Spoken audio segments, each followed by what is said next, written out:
নাচ মানে আমার কাছে শুধু একটা শিল্প নয়, এটা আমার বেঁচে থাকার আর একটা কারণ।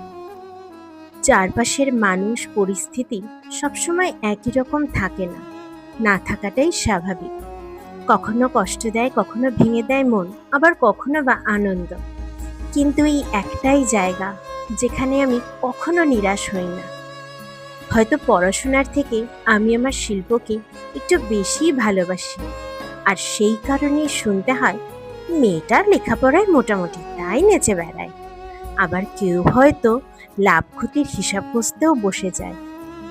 কিন্তু তারা বোঝে না শিল্পকে ভালোবেসে আজীবন টিকিয়ে রাখা কতটা কঠিন আর কতটা সত্যি।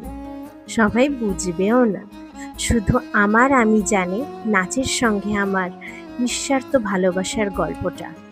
ভালো থাকুক আমার ভালোবাসার সারা জীবনের সাথী, আমার নাচ।